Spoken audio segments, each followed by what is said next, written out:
Hello, fictional. Welcome to the Fiction Series X. Today we are gonna see, what if Issei become the devils of Kuoh? Part 3. If you end up liking this video, please consider subscribe, so without further ado, let's get into the video. The Sunday after Asia's rescue found her and Issei walking out of a movie theater, the nun smiling widely after having seen her first ever motion picture, her companion smiling softly at her obvious joy. For some reason one of the older theaters in the area that tended to show older classics and blockbusters had been showing the Brendan Fraser version of The Mummy, which Issei thought might be a good choice to introduce Asia to cinema. It had a good mix of action, romance, comedy and horror, with the latter not being too overwhelming. And it seemed that it had been a good choice. It helped that this would be a good test of the language skill that he had helped provide Asia, seeing as the movie had been in English with Japanese subtitles. She had reported with a smile that she'd understood everything that was being said and had no problems with reading the subtitles, which Issei had been relieved by. Not that he doubted it would work, but it was always best to confirm it with something more dynamic than his manga. That was so much fun, Ai-san. Asia exclaimed with a beaming smile on her face as she looked up at him. Thank you so much. It was nothing, Asia. Issei replied with a gentle smile of his own. I had fun too, after all. It's been years since I saw that movie. They walked towards a nearby KFC to get something to eat as they discussed the movie, Issei amused at Asia's awe of the special effects and her question as to whether they'd used magic for it. Considering the effects of the movie were rather dated by now, he wondered how she'd react to something like the Marvel movies. This is a surprise. A familiar voice said as they were about to enter the restaurant, prompting them to glance over to see Akeno in a casual dress, a few bags of groceries in her hands. I wasn't expecting to run into you two today. Hello, Akeno-san. Asia said happily as she waved. Ai-san took me to see a movie today.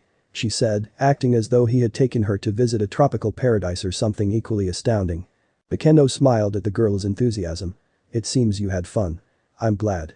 She approached them as they moved away from the restaurant's door in order to avoid blocking the way while they talked. Are you ready to start school tomorrow? Asia nodded rapidly, obviously excited by the prospect. Oh yes, I can't wait. Then she looked down, suddenly seeming shy and unsure. I'm worried my new classmates won't like me, though. Issei let out an incredulous snort. Asia, I guarantee that only the very evil or very stupid wouldn't like you instantly. Akeno smiled in agreement. I agree. You have nothing to worry about. And even if someone did decide to be mean to you, I'm sure Hyoudou-kun would be more than willing to show them the error of their ways. She said, amused at the sharp grin that statement prompted in the boy in question. And if you ever need help he can't provide, we devils would be more than happy to give it to you. Asia smiled gratefully, reassured. Thank you very much, Akeno-san. I'm happy I met you and the others. She then promptly clasped her hands together and began to pray. Oh Lord, thank you for sending these friends to guide me in my time of need. Issei noted that Akeno seemed to be wincing slightly in pain as the nun prayed in front of her, so he decided to distract her with another topic. Well, if that offer is open to me as well, I do have something I could possibly use Gremory-senpai and Citri Kaichu's help with. Akeno looked at him curiously. Oh? What might that be? I'd rather keep that to myself till we discuss it. Issei replied with a smile. I will say it will likely be quite profitable for everyone involved. Do you think they would mind meeting with me tomorrow after school in your clubhouse? Akeno tilted her head, obviously even more curious now, but she nodded. I don't see why not. I'll be sure to inform them. Issei smiled gratefully. Thanks, Himejima-senpai. I appreciate it. Then he turned to Asia. In any case, I think we should get back to getting something to eat. I'm pretty hungry. Before Asia could say anything her stomach rumbled, making her blush and Akeno giggle. Yes, Ai-san. She bowed to the devil. Have a good day, Akeno-san. And you as well. Akeno said with a smile as Issei nodded politely to her before leading the nun into the restaurant, her face turning thoughtful as she watched them leave before she resumed her trek home. The beginning of school the next day started out normally for the students, none of them expecting anything out of the ordinary to occur that day. Such notions died a quick ignominious death when Issei walked through the gates with Asia at his side, the nun looking appropriately cute in the school's uniform. People stopped what they were doing as they caught sight of a new European-looking beauty, walking alongside the school's most intimidating enigma. As the stunned silence, which was soon followed by questioning whispers, spread throughout the schoolyard, Asia found herself moving closer to Issei, taking his hand as she ducked her head shyly at the reaction she was receiving, taking comfort in her protector's presence. Of course, seeing her actions just drove the rumors and speculation further, and Issei found himself shaking his head at the way the student body responded to this new development. After dropping Asia off at the student council's office and making his way to his classroom, Issei was unsurprised but still exasperated when he was accosted by a hysterical Mitsuda and Motohama. "Is it true?" Motohama screamed in Issei's face, making him pull back and wince from the sheer volume. At least until Mitsuda grabbed him by the lapels of his uniform's coat and shook him. "Did you really come to school with a cute new student?" the taller of the two perverts exclaimed just as loudly. Issei felt his eyebrow twitch before he slowly and deliberately pried his friend's hands off him as he considered how to answer. "Yes, I did," he finally said before making his way to his seat, the other boys following behind him. First that gorgeous blue-haired girl, then the two great one-isamas, now a foreign beauty that just arrived. Motohama said, visibly seething. "What are you doing to manage it, Ice? And why won't you let us know so we can partake of Kuoh's bounty as well?" Mitsuda asked, now obviously begging for the way to get in a girl's panties. Issei sighed. "Maybe I was just myself." The two just stared at him blankly before Motohama responded. "No, seriously, how are you doing it?" Issei felt his eyebrow twitch once again, but before he could respond, Achu-sensei, their homeroom teacher, walked into the room. "Alright everyone, settle down," she said, giving the still standing perverts a look that prompted them to slink to their seats. Once she was satisfied that she had her class's attention, she began to speak. "Now, as the rumor mill has no doubt informed you, we have a new student." She turned to the door with a smile. "Please come in." Asia walked into the room, the hands clasped in front of her, the only sign of her nervousness, as she gave all her new classmates a beaming smile and bowed deeply. "Hello everyone, my name is Asia Argento, Argento Asia. I hope we can all be friends." Issei smiled as he could see that all of his classmates were completely enamored with the girl, just from that brief introduction. Of course, he had to roll his eyes when the first question she was asked was, "Why did you come to school with Hyoudou?" Asia tilted her head, confused by the way everyone seemed to intently focus on her response to the question, and blinked guilelessly as she responded. "I'm living with Isan, so he walked me to school." There was a beat of silence as everyone just stared at her in shock, making Asia even more confused, before the classroom erupted. "What?" As the school day ended and the students headed either home or to their club activities, Issei let out an irritated breath as he made his way to the Occult Research Club's base of operations with Asia once more at his side. The revelation that the blonde nun was living with him had caused a bit of an uproar, with the girls of the class trying to make sure nothing untoward had happened to Asia, the boys caught between disbelief and jealousy, and Mitsuda and Motohama both going back into hysterics over Issei's betrayal. Even Achu-sensei had been shocked enough to allow the chaos to go on for a couple of minutes before she managed to re-establish order. Of course, that hadn't kept Issei from being accosted during lunchtime, to the point he'd had to glare his assailants down till they were too cowed to annoy him further. It hadn't kept all kinds of rumors from circulating about him, however. If there was an upside, it was that Asia had made some fast friends among the girls in the class, particularly Aika, much to many people's surprise. The female pervert had happily taken Asia under her wing. He could only hope she wouldn't corrupt the girl's innocent mind too badly. "I'm sorry, Isan," Asia finally said as they walked into the wooded area that held the Orc building. "I didn't mean for my presence to cause people to bother you." Issei let out a small sigh before smiling and patting the girl's head gently. "It's not your fault, Asia. I just don't have the best reputation in this school, so it's not too surprising." Asia frowned at that. "But you shouldn't have been treated like that. You're too nice." Issei's smile grew as they reached their destination and made their way into the building. "Don't worry, Asia. As long as I have you and my other friends, then the words of people who don't actually know me don't matter." The girl looked up at him with wide, trusting eyes before smiling and nodding in understanding. A few moments later found the two before the doors to the Orc's office, which Issei proceeded to knock on. After a moment the door opened, Kiba smiling at them in greeting as he allowed the two into the office. Issei was mildly surprised to find Sona already there. He would have expected to have to wait for her, since she likely had duties as Kaichu to see to before she could attend. Seeing as she was there without anybody else from the student council being with her, she'd likely delegated those duties so she could be there. "Hello, Hyoudou-kun," Ria said with a smile as she motioned for him and Asia to have a seat. "Akeno told us that you had something you needed help with that we might find of interest. I admit I'm curious as to what you could need from us." Issei took a seat across the desk from the two devils and nodded thankfully to Akeno as she began serving tea, Asia making her way over to one of the couches to take a seat next to Kaneko, who silently offered the blonde some matcha. "I'd be happy to tell you as soon as Belle arrives," he said as he took a sip of tea. As if on cue, there was a tap on the window which Kiba opened, allowing the high pixie to fly into the room with a moderately beat-up leather backpack in hand. "Hello everybody." Belle said with a smile as she flew over to the desk, setting the backpack in front of Issei before taking a seat beside him, taking the small teacup Akeno offered her with a grateful hum. I hope everyone's doing well. We are, thank you. Sona said as she focused on the bag the small woman had brought in. I take it that the reason we're here is regarding the contents of that bag, Hyoudou-san. Issei nodded as he set his tea aside and grabbed the backpack and began to open it. Correct. He began taking things out of it, such as various weapons that definitely shouldn't have fit into the bag, including some firearms that had Sona pursing her lips in disapproval, many of them obviously magical or otherwise exotic, then some equally eclectic pieces of armor and protective gear. Followed by a large amount of obviously expensive jewelry, quite a bit of it practically glowing with enchantments as well. What is all of this, Hyoudou-kun? Riaz asked as she carefully picked up a strange-looking handgun unlike anything she'd ever seen before. She was pretty sure it was in no way normal even with her limited knowledge of modern weaponry.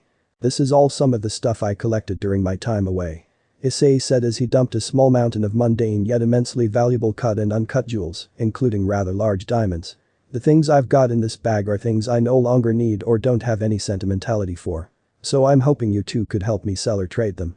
His mouth shifted into a smirk as he began pulling ingots of various metals from the bag, including gold, platinum, and others they didn't recognize right off the bat, and setting them on the desk with heavy thunks. I'm primarily wanting to purchase some property, though some help investing what doesn't go to that wouldn't go amiss either, if you know anyone good at it that's also trustworthy.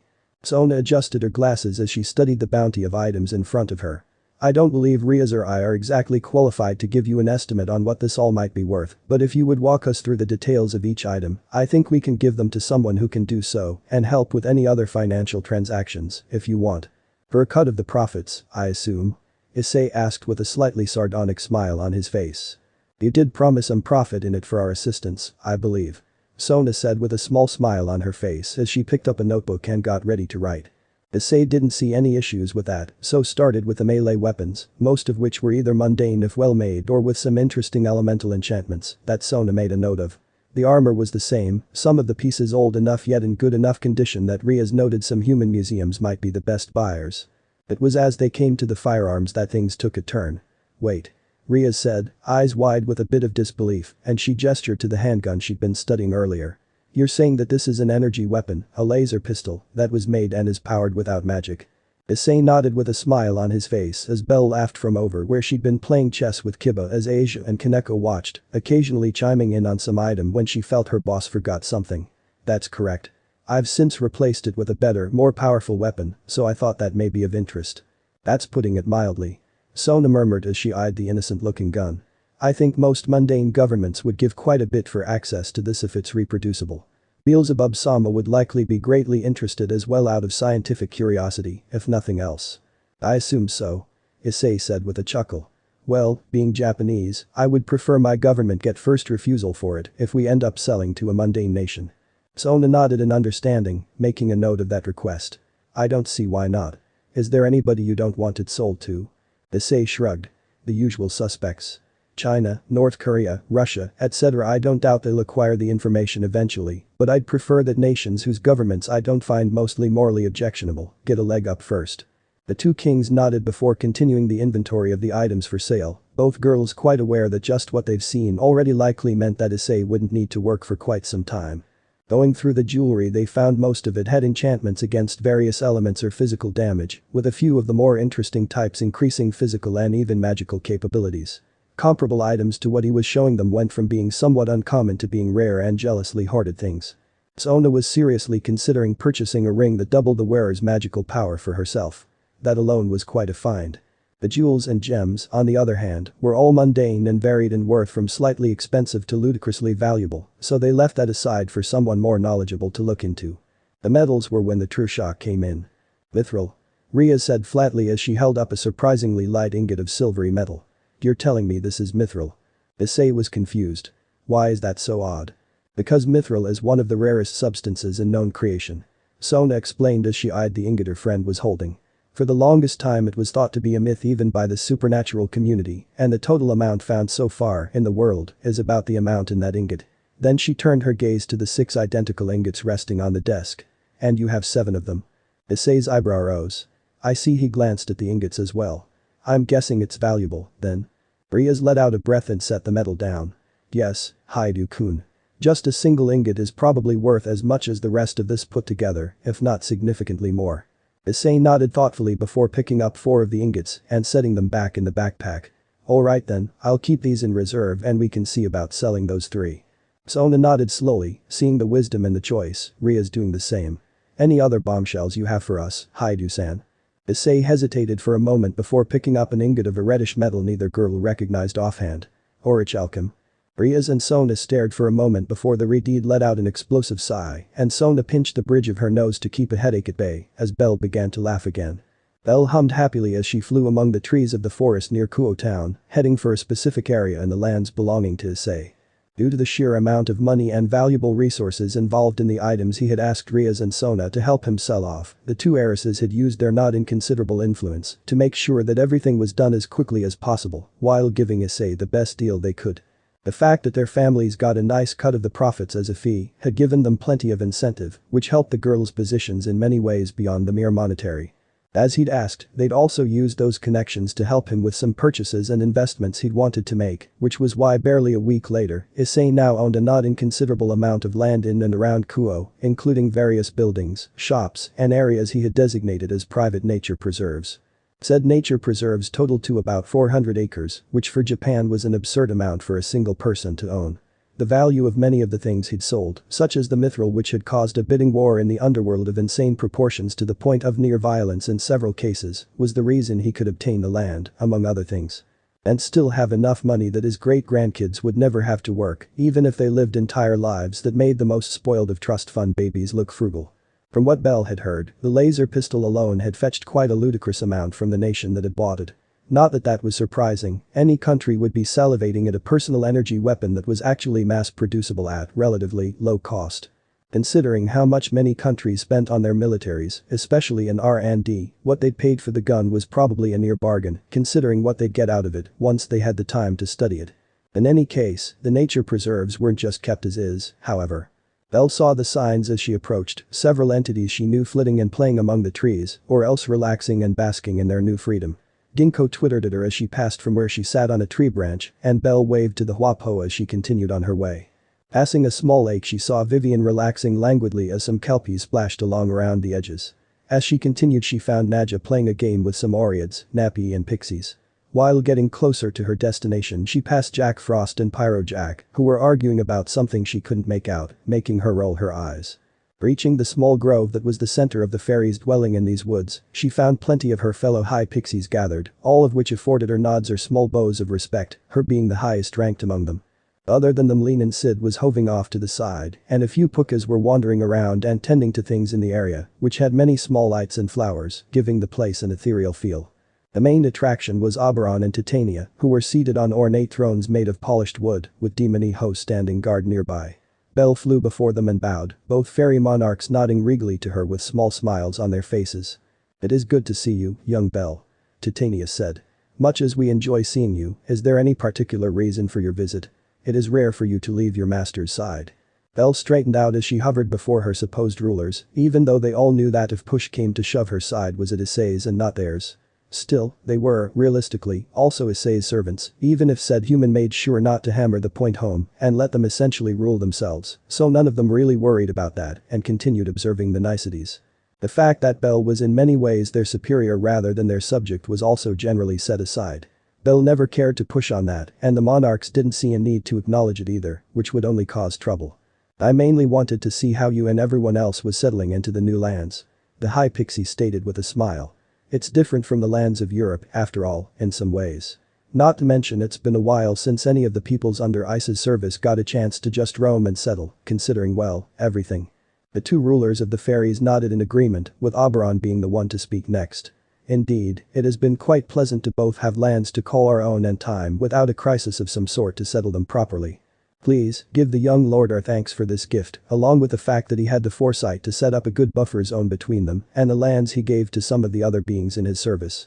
We would not wish to be the cause of any conflict or strife which might cause trouble for him or the area in general. 'Twill be a poor repayment for his generosity." Belle nodded with a smile. "I will. I'm sure he will be happy to know his gift was appreciated."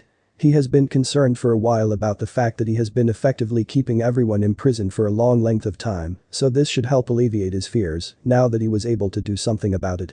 Indeed, he is a good man. Titania said with a smile of her own. We are fortunate that he is the one that earned our allegiance, not to mention that of all of our other comrades in arms, difficult as they might sometimes be to deal with. The war would have had a far different and likely worse outcome without him. Belle nodded in agreement, a small smile on her face. He really is one of a kind, isn't he? At Narita International Airport, a man and a woman were waiting in line to get through security, having already taken off their shoes and set their carry-ons on the X-ray scanner. The man was tall, with black hair and a well-trimmed beard on his attractive, almost aristocratic if somewhat dour face. He was obviously of Mediterranean descent, though a bit paler than one would expect of the region, and well-muscled, his expensive and well-fitting black suit doing little to hide that fact.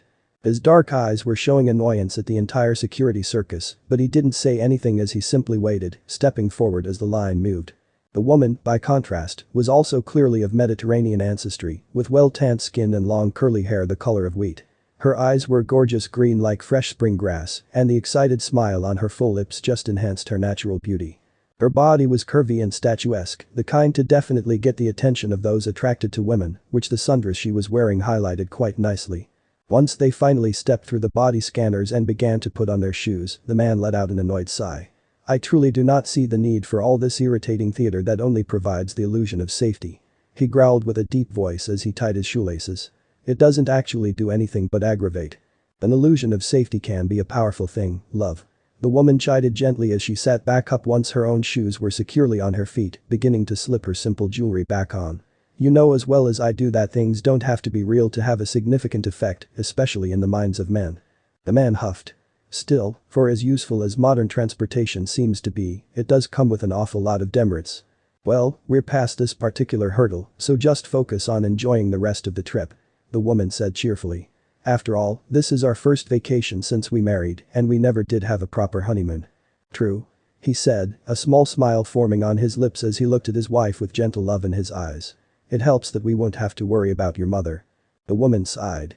Honestly, you'd think that she'd be used to our relationship after all this time. Then she shrugged, her cheerfulness returning. In any case, young Issei was very kind to keep her out of our way. I'll need to make sure to get him some nice souvenirs. The man hummed as he stood up, grabbing his carry-on before offering his wife his hand. I'm sure we'll find something for him. No doubt involving women in some way. He said, amused, prompting a soft laugh from her as she took his hand and stood up. Very true. She said as she pulled their tickets out of a pocket of her own carry-on. Now come on, dear, we're heading to gate 13 of Terminal D. She said looking about at the signs to try to find their destination. This way.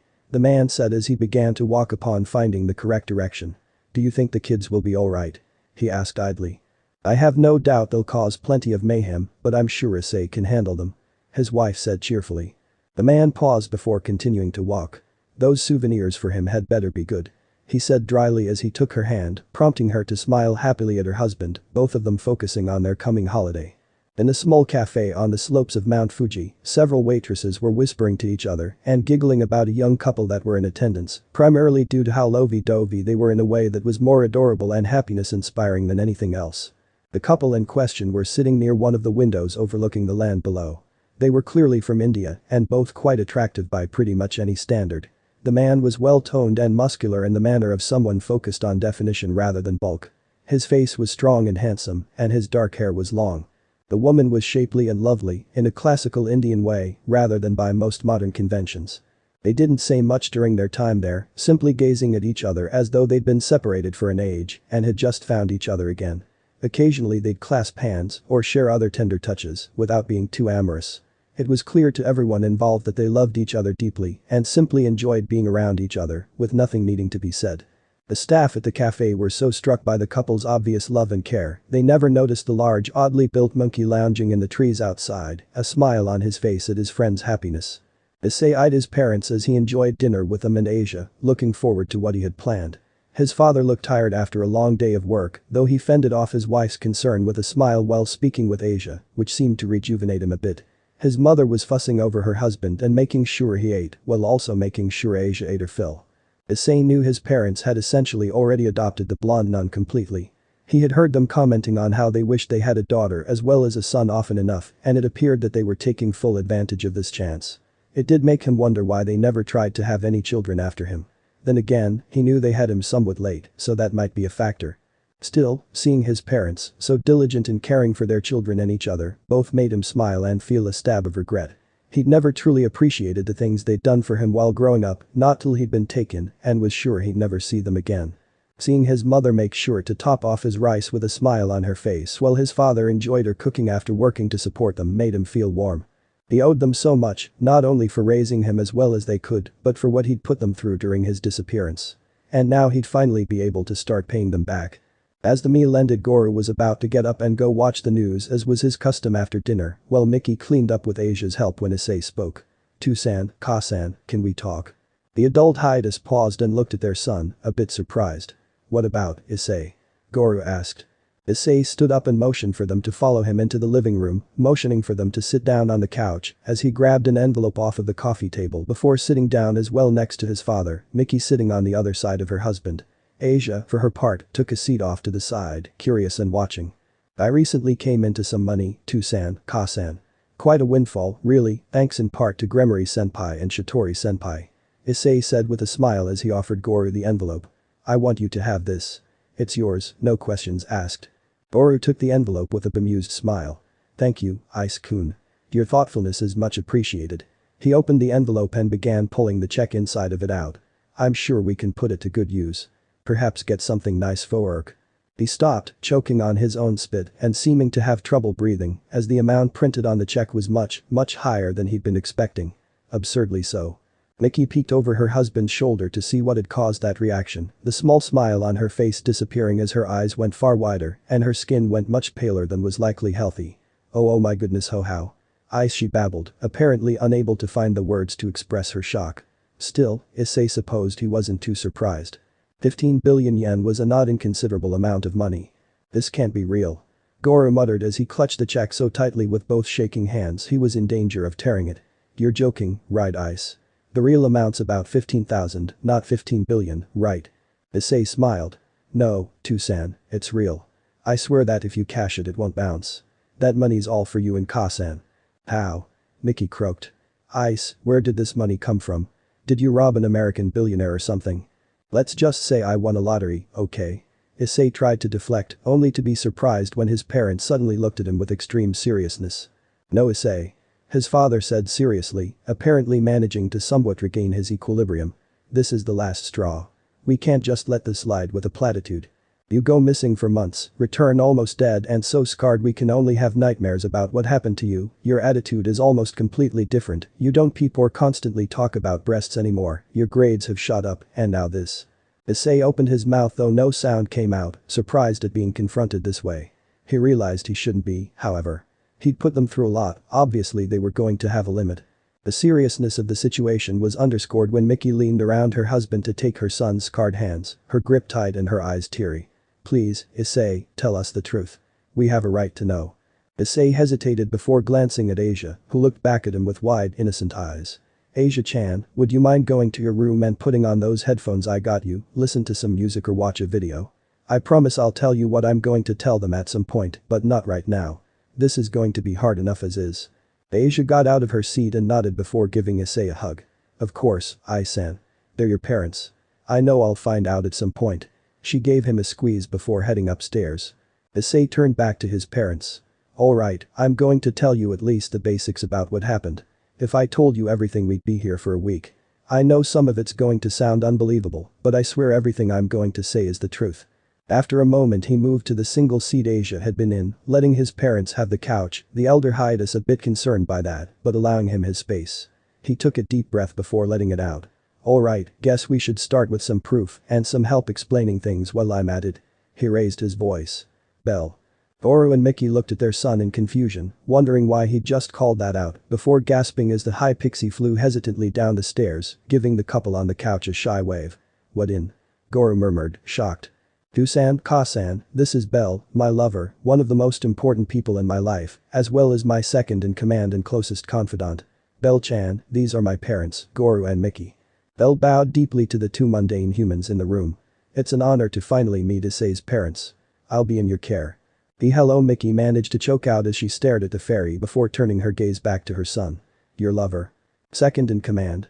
Goro asked next, his eyes still locked on the small woman. Issei sighed. Like I said, it's a long story. It started when. The discussion that followed lasted well into the night, and by the time it was over the hiatus all had plenty to think about, keeping them up almost till morning. Things definitely weren't going to be the same between them anymore. Only time would tell if the changes were for good or ill. Issei yawned as he made his way downstairs for breakfast. It was the Sunday after he'd revealed the supernatural along with the broad strokes of his disappearance to his parents, and he was looking forward to just relaxing in the house with a new marriage. When he reached the dining room he found everyone else already gathered. Bell was helping his mother serve the table while talking happily with Asia, while his father was looking at some travel brochures with interest. It had taken some doing, but Issei had convinced Goro to quit his job. They no longer needed the money, and Issei could definitely support himself with his own if needed. So now the Hyoudou parents were interestedly looking into doing some traveling once Goro's 2 weeks' notice had passed. Issei smiled as he saw how much more energetic his dad was simply from the fact that he would soon no longer have to be a salaryman and could just enjoy an early retirement thanks to his son. After giving Asia a hug, which she happily returned, Issei turned to his father. So, have you decided where you're going first, Tucson? The man hummed as he glanced from one brochure to another. We're debating between Greece and Hawaii for our first trip. He said. Your mother is interested in someplace coastal. Remind me to give you guys the same ability I gave Asia before you leave.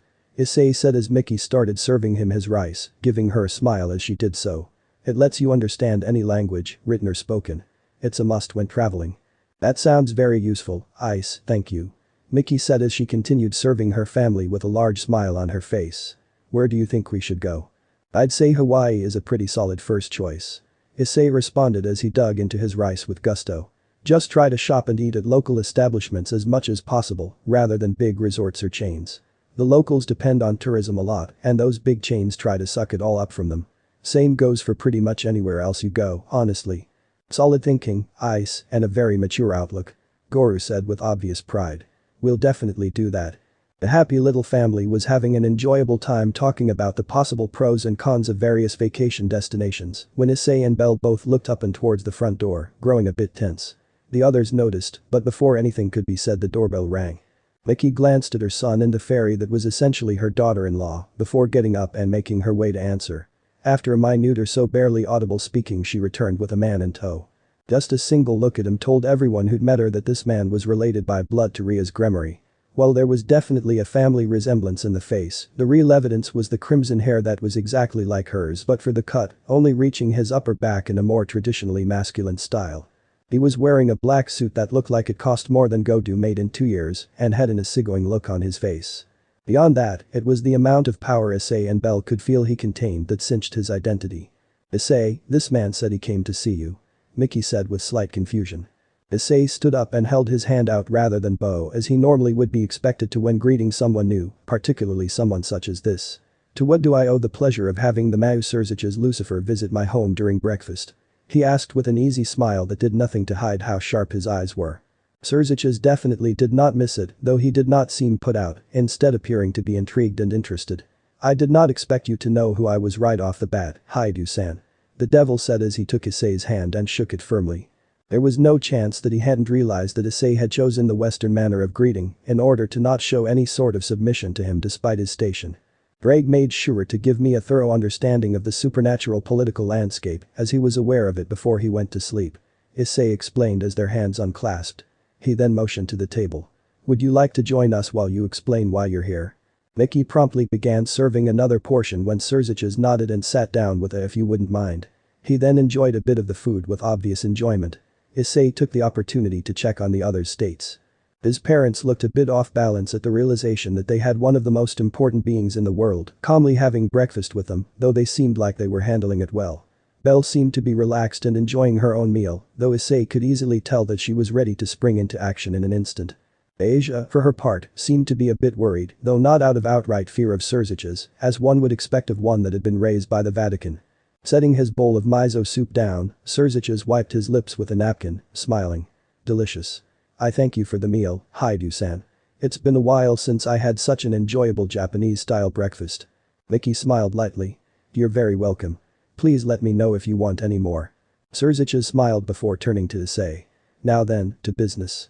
Issei-san, if I may call you that. He asked, continuing when Issei nodded. Issei-san, I am here regarding the report I received from my sister, Riaz, regarding the events involving the fallen angels that recently gave you trouble. Particularly her description of the spell you called salvation. Issei let an eyebrow rise. May I ask why you want to know? First, I just need to know, does it work on devils? Surzicha asked in return. It works on anyone. Issei said firmly. But the extent to which it does depends on several factors. For most it is simply a particularly strong healing spell that mends physical injuries. It can do greater things the more the target meets its criteria. Then he looked at Surzicha sharply. Who is it you want me to use it on? My aunt. Surzicha admitted. She has been in a coma for years of a condition that has no known cure and almost always ends in death. When Riaz told me of a holy spell that healed a girl who only very few things in the world would have been able to save and also improved the condition of her and her peerage rather than damage them, I thought this might be something that can help. Please, tell me what the spell's criteria are. Issei studied Surzicha's for a moment before responding. Essentially, it depends on how good a person the target is. He admitted, much to Asia's surprise, if the widening of her eyes was any indication. Understand, this isn't something based on my perception of the person, it is something that the spell itself determines.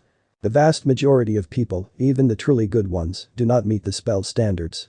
They still have too much evil in themselves for the spell to do much more than heal them up to a certain point. For a rare few, however, it will even bring them back from relatively recent death. He took a sip of his tea before continuing. When I want to use the spell on someone I generally focus on the target and I simply know if it will work to full effect. After another sip he set his tea down. Please, tell me about your aunt so I can have some idea of if it might work or not. I can't imagine it wouldn't for Aunt Miss La, though goodness knows she has plenty of reasons to harbor darkness in her heart. Surzicha admitted before continuing, telling what he knew of the story of Miss La Bailani Vapula. Essentially, she had married off to Surzicha's uncle on his mother's side, the current Lord Bale, who was, to put it bluntly, an absolute bastard but a powerful one in many aspects. When Miss La had her child with him, Sererg, it was soon discovered that the boy had not inherited the power of destruction, the trademark ability of the Bale line, and a source of great pride and prestige. Because of this Miss La and her son were kicked out of the household and to a rather inhospitable part of the Bale holdings, Lord Bale's anger such that he refused to even allow his sister and her family to take them in. Despite this, Miss La raised her son with love and care, doing everything she could to see him raised splendidly, and despite how they were treated by their own family and even low and middle class devils, taught him to be proud of his lineage and to take care of others. According to Sererg, she never showed any kind of anger or hatred towards her husband or the rest of the family, to the point she blamed herself for the fact he lacked the power of destruction. Not many years ago, however, she fell ill, eventually slipping into a coma. I wish she could see how splendidly my cousin has grown. Surzicha said as he finished his tale. He has grown strong enough through hard work and determination that he and his peerage, which is made up of other scorned or rejected devils, are now some of the strongest in all the underworld, to the point that he has taken the position of Belair by force, much to his father's anger. He said with a small smirk. At the end of the tale Mickey had tears in her eyes as her husband comforted her, looking into the middle distance in a way that worried Issei. Asia, for her part, was softly praying over what she'd heard, while Belle simply looked angry. Issei took one last sip of his drink before standing up, looking down at Surzicha with a firm look on his face. Take me to her. Surzicha smiled. Issei was very interested in observing the differences between the underworld and the human world, but he was unfortunately focused on his current mission. With Belle at his side, he followed Surzicha through the halls of the small private hospital for long-term cases that the Mayu's mother Venelana had arranged for her sister-in-law to be cared for in. The various doctors and nurses showed Surzicha's proper deference as they passed, though they gave Issei and Belle understandably confused looks. Before long they'd arrived at Miss La's room and entered, finding the woman being tended to by a nurse. Miss La Bale was an exceptionally beautiful woman, as most devil women were, from what Issei could tell.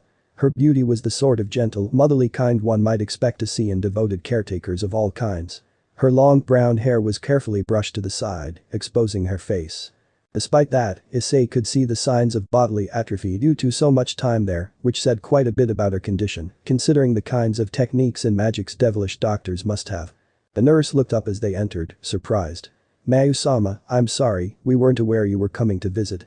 As she spoke she glanced at Issei and Belle a bit warily, as they had approached the bed to study the unconscious woman. This wasn't planned. Would you please vacate the room for the moment? He asked with a gentle smile on his face. The woman hesitated before nodding. One didn't exactly refuse a Mayu. Yes, sir. I'll be right outside if you need me. With that she left, closing the door behind her after one last look. Surziches turned to Issei. So? Issei turned to the man with a smile. I believe this should work. With that he turned his attention back to the woman. Don't forget to remove one this time, boss. Bell said. I'm not carrying you back. Issei nodded before closing his eyes and breathing deeply. Water seal. Release. With that command there was a pulse of bluish energy around his body as he tensed up, gritting his teeth as Surziches could feel more power surge through the teen's body in a raging torrent. It was an honestly impressive boost, and it definitely drew the devil's attention. Once the surge passed, Issei relaxed and let out a breath. I hate doing that. With that he refocused on Miss La, closing his eyes briefly before opening them and smiling gently at the woman in the bed, holding a hand out towards her. Miss La Bale, it is time to get up. Your son misses you, your family grieve for you, and there is still more for you to see and do. For the love you have given and inspired in others, it is past time you received salvation. Surziches watched as the holy energy surged out of the hand Issei had been holding out, filling the room with a blinding radiance focused on Miss La. He had been keeping his senses open, but they were nearly overwhelmed, especially as he could feel the effect it was having on him. Just like Riaz had reported, for one brief moment he felt perfectly comforted, his mind's eye filled with images of his family and friends. For that moment he felt like something greater than himself was enveloping him, letting him know he was safe and cared for. Then the feeling passed, and he felt a lingering longing to have that feeling back. Issei stumbled back, falling back into a nearby chair while breathing heavily, Bell helping him down. Then the door burst open and the nurse entered, panicked. What happened? What did you? She was interrupted when there was movement on the bed, all eyes shifting to watch as Miss La Bale slowly shifted before carefully opening her eyes, her purpler eyes taking in the room before she slowly sat up, gazing around in confusion before they locked on her nephew. Surziches. Where am I? Surziches strode across the room and sat on his aunt's bed before pulling her into a hug, absently noting that all signs of atrophy were gone. Welcome back, Auntie. Sarerg is going to be incredibly happy. Isla hugged him back, still obviously confused but happy to have her nephew in her arms. He's okay. My Sarerg is okay. More than okay. You'll be so proud of him. Surziches responded. As the nurse rushed forward to start checking Miss La over after this miracle, Issei smiled tiredly as Belle sat on his lap. This feels good, doesn't it, boss? Belle asked with a gentle smile on her face as Surziches quickly started getting his aunt up to speed. Definitely. Issei said with a nod of agreement as he rested, feeling content in having been able to reunite a family. Please let me know if there's anything I can do for you, and I'll do everything in my power to provide it. Surziches said some time later as he took Issei back home after they were kicked out of the hospital so the doctors could properly check Miss La over. I'll keep that in mind. Issei assured him. I would say I'm just happy to have helped, but I'm not stupid enough to throw away a favor from a Mao. Not when my life has been getting more exciting than I'd like of late. Issei said with a smile. Though, I do want you to keep what I just did, and salvation itself, to yourself. I believe I can guess why. You'd be swamped with requests for healing in seconds. Surziches said in understanding. Along with the fact that very few people I'd be asked to heal would qualify for salvation's full effect. Issei added. I don't want people getting angry or accusing me of either playing favorites or just holding back. Or worse, getting their hopes up only to have them come crashing down. Surziches nodded. Understandable. I will only inform my fellow Mao, as they already have Ria's report, along with one other. Otherwise, nobody will know. May I ask who the one other is? Issei asked as he watched Bell in the house telling his family about what had happened, while he and Surziches remained outside to speak privately. My wife. The redeeded devil responded easily.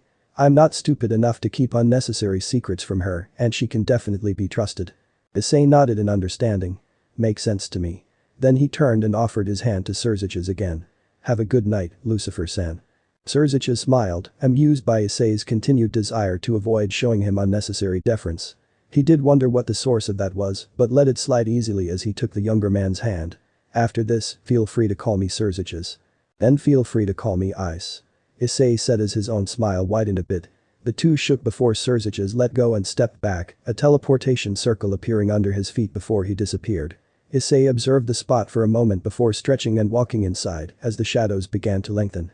This wasn't how he'd been planning for his day to go, but he honestly couldn't find it in himself to complain. He would never be unhappy about helping someone that needed and deserved it. He hoped Beth was proud of him. End of the part 3. So how was this story? I hope you like it. And if you like it, share this story with your friends and like the video too. And don't forget to subscribe our channel for daily awesome fanfiction. Okay, it's time for me to go. Bye bye.